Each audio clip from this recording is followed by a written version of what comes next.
Yun! Saan ba? Ito. Ayan. Alright mga dre.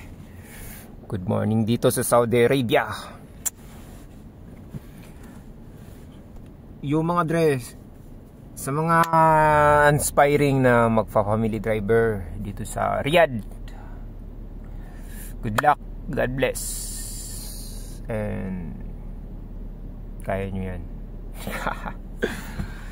O tips nga pala mga dre, yung sa baguhan na pupunta dito para magiging family driver. Una,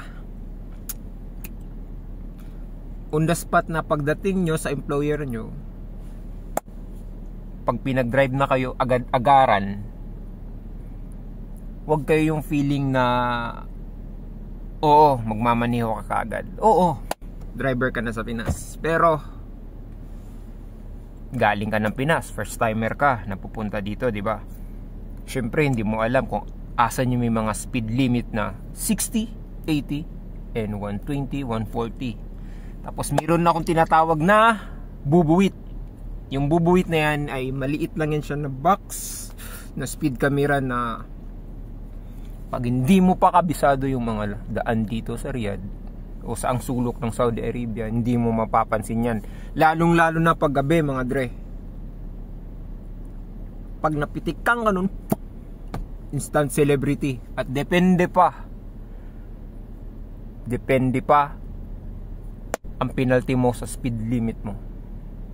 Kaya mga dre, pag yung feeling na magaling ka magmaneho pag nandito ka na, lalo na first timer ka na magiging family driver dito sa Saudi Arabia, kailangan kung pwede magsabi ka sa employer mo na sasamahan ka ng anak niyang lalaki. Kung meron siyang anak na lalaki na legal ng magmamaneho, papasama ka para may turo sa'yo kung saan yung speed limit na ganito, saan yung may mga camera.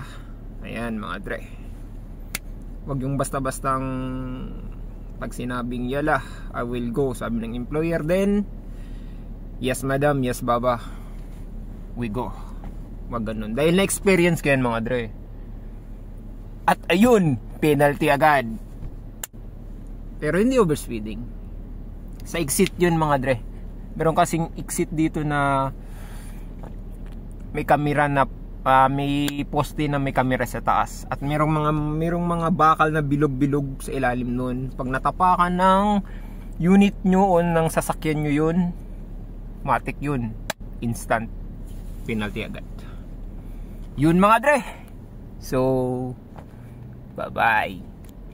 Ingat sa magiging ingat sa first time na magiging family driver dito sa Saudi Arabia. Keep safe.